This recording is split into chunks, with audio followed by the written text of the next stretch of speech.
अनंत कोटी ब्रह्मांड नायक राजाधिराज योगीराज परब्रह्म श्री सच्चिदानंद सद्गुरु साईनाथ महाराज की जय।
मला वाढदिवसाच्या हार्दिक शुभेच्छा।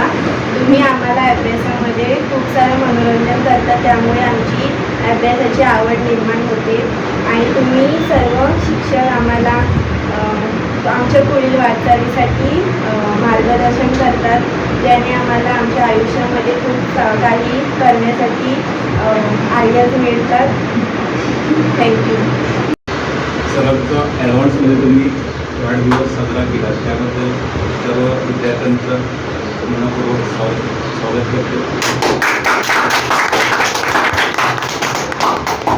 म्हणजे जरी 18 तारखेला असला तरी ती गोष्ट लक्षात ठेवून 100% योगदान देणं काय असते आम्ही तुमच्याकडून शिकत आलेलो आहोत। आठवीच्या मुलींनीसुद्धा चांगल्या प्रकारे सेलिब्रेशन केलं। म्हणजे एखादी गोष्ट लक्षात ठेवून दुसऱ्याला आनंद देणं काय असतं हे आम्ही तुमच्याकडून शिकत आलो। या 10 वर्षामध्ये बरीचशी मुलं 10 वर्षामध्ये शिकून गेली। साईदान असू दे, देवानंद असू दे, इंजिन असू दे, गौरी देवी, परंतु मुलांचा जो उत्साह असतो त्याची खरोखर लाभ द्यावी लागेल। म्हणजे कमीत कमी वेळेमध्ये नियोजन कसं असलं पाहिजे आणि त्या कमीत कमी वेळेमध्ये दुसऱ्याला पण आनंद कसा देऊ शकतो या गोष्टी आम्ही मुलांकडून बरोबर दरवर्षी शिकत असतो। मगाशी आपण 1 तासापूर्वी जो सरांचं बर्थडेचं सेलिब्रेशन केलं 8वीची मुलं, म्हणजे मुलं जरी कमी असली 8वीमध्ये तरी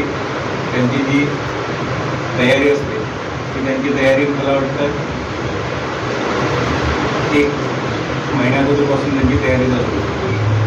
म्हणजे त्याने दुसऱ्यांकडून डिटेल घेतली की सरांचा बड्डे कधी आहे, सरांना त्यांना सरप्राईज द्यायचं होतं, सरांना नकळत त्यांना एक सरप्राईज द्यायचं। 1 महिना अगोदर त्याने तयारी केली की आपण कशाप्रकारे बड्डे साजरा करू शकतो।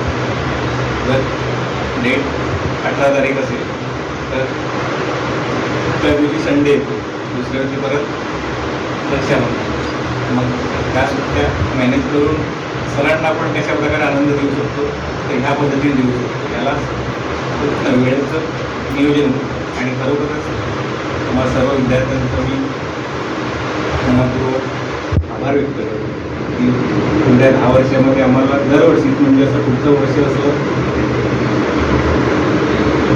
असं एखादं वर्ष नाही गेलं की त्या वर्षी आम्हाला अशी आमच्या आनंदात सहभागी होणारी मुलं नाही मिळाली। दरवर्षी आम्हाला अशी मुलं मिळतात। एका वर्षी तर 1 वर्ष असं होतं 3 सरांचा बड्डे आला की मुलं सर मला चहा मागतो असं होते, चहावरील असं होते। म्हणजे त्यांचा उत्साह असायचं अशा प्रकारे असायचं केक कापायचं, चला 1 2 3 4 सर 20 कप चहा, म्हणजे एवढा मुलांचा उत्साह। म्हणजे सरांचा बड्डे म्हणजे आपल्यासाठी काहीतरी एक मोठा सण ही मुलांची जी मानसिकता आहे ना ती खूप आवडली आणि असं तुमचं सरांविषयीचं प्रेम भरत राहो अशी मी सदिच्छा व्यक्त करतो. सर एक होतात ना गणित विषयामध्ये गणित विषयाची आवड असणारे व्यक्तिमत्व म्हणजे मला वाटतं झोपेमध्ये सुद्धा त्यांचं कॅल्क्युलेशन चालू राहत असते एवढं गणितावरतीच आहे आणि तो गणित विषय साध्या सोप्या पद्धतीने कशा प्रकारे मुलांकडून गेला पाहिजे तर तो त्याचाच विचार करत राहणार की आपण 100% मुलांना योगदान कशा पद्धतीने देऊ शकतो आणि मुलांना काय हवं आहे ते त्यांच्या नजरेतून ते ओळखू शकतात की कोण मुलगा किंवा कुठली मुलगी गणित विषयामध्ये कमी पडते आणि आपण त्याला कशा प्रकारे रिकवर करू शकतो. तेवढा त्यांना 10-12 वर्षाचा गणिताचा अनुभव होतो की त्यांना लगेच एखाद्या मुलाच्या किंवा मुलीच्या अभावावरून समजू शकतं की कोण कमी पडतो आणि त्याला कशाची गरज आहे. आणि सर एक इलेक्ट्रिशियनसुद्धा आहे म्हणजे लाईटिंगची सर्व कामं ते करू शकतात.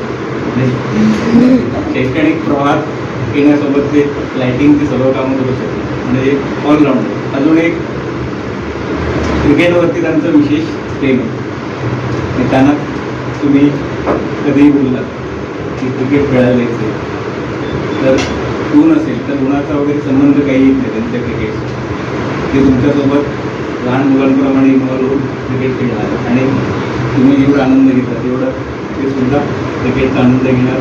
अजून एक सरांचा आवडता विषय म्हणजे दहीहंडी. ते दहीहंडी म्हटल्यानंतर साहसी खेळ करतो त्यामध्ये नाही डेअरिंग लागते. दहीहंडी कोणी खेळत नाही. दहीहंडी बेसवरती उभं राहणं यासाठी सुद्धा धाड असेल आणि सर ते दरवर्षीप्रमाणे त्यांचा तो छंद आहे तो जोपासतो आणि मुंबईवरून पुण्यापर्यंत एवढा प्रवास करून ते दहीहंडी उत्सवामध्ये सुद्धा सहभागी होतो. दरवर्षी मुंबईवरून पुण्याला दहीहंडी फोडण्यासाठी जातात. पुण्यामध्ये दहीहंडी रात्रीच्या टायमिंग असते. आपल्याकडे मुंबईमध्ये दिवसा दहीहंडी असते. पुण्यामध्ये रात्री 10 नंतर दहीहंडी फोडण्याचा कार्यक्रम चालू होतो. मग एवढ्या रात्री दहीहंडी वगैरे हे कार्यक्रम करून परत मुंबईमध्ये येऊन परत टायमिंगला कामावरती उपस्थित राहणार हा त्यांचा एक वेगळा गुण आहे. म्हणजे कसं टायमिंग 8चा असेल तर ते 7:50 7:45 या टायमिंगला उपस्थित राहणार. म्हणजे होतं ना आपला छंद जोपासता कामाप्रती एकनिष्ठ काय राहणं असतं हे आम्ही त्यांच्याकडून 10 वर्षामध्ये शिकलो आणि त्यापुढेही त्यांच्याकडून असे बरेचसे गुण आम्ही आत्मसात करतो. कारण आपल्या कामाप्रती जो एकनिष्ठ राहतो त्याला नक्कीच आयुष्यामध्ये पुढचे मार्ग सापडत राहतात. कारण ते कामाप्रती एवढे एकनिष्ठ असतात की कोणतं काम कमी वेळेमध्ये कशा प्रकारे मॅनेज करू शकतो हे ते करून देऊ शकतात. आणि हा त्यांचा एक त्यांच्यामधलं एक वेगळं गुण आहे. म्हणून या उद्या त्यांचा वाढदिवस असेल 18 ऑगस्ट. या वाढदिवसानिमित्त मी त्यांना फिजिक्स क्लासेस तसेच फिजिक्स कॉमर्स क्लासेस तुमच्या सर्वांच्या वतीने वाढदिवसाच्या लक्ष शुभेच्छा देतो. त्यांना पुढील आयुष्यामध्ये त्यांची जी काही स्वप्न असतील ती सर्व पूर्ण होतील अशी सदिच्छा व्यक्त करतो. आणि पुन्हा एकदा तुम्हा सर्वांचं मनापासून स्वागत करतो आणि आभार व्यक्त करून माझी दोन शब्द संपतो.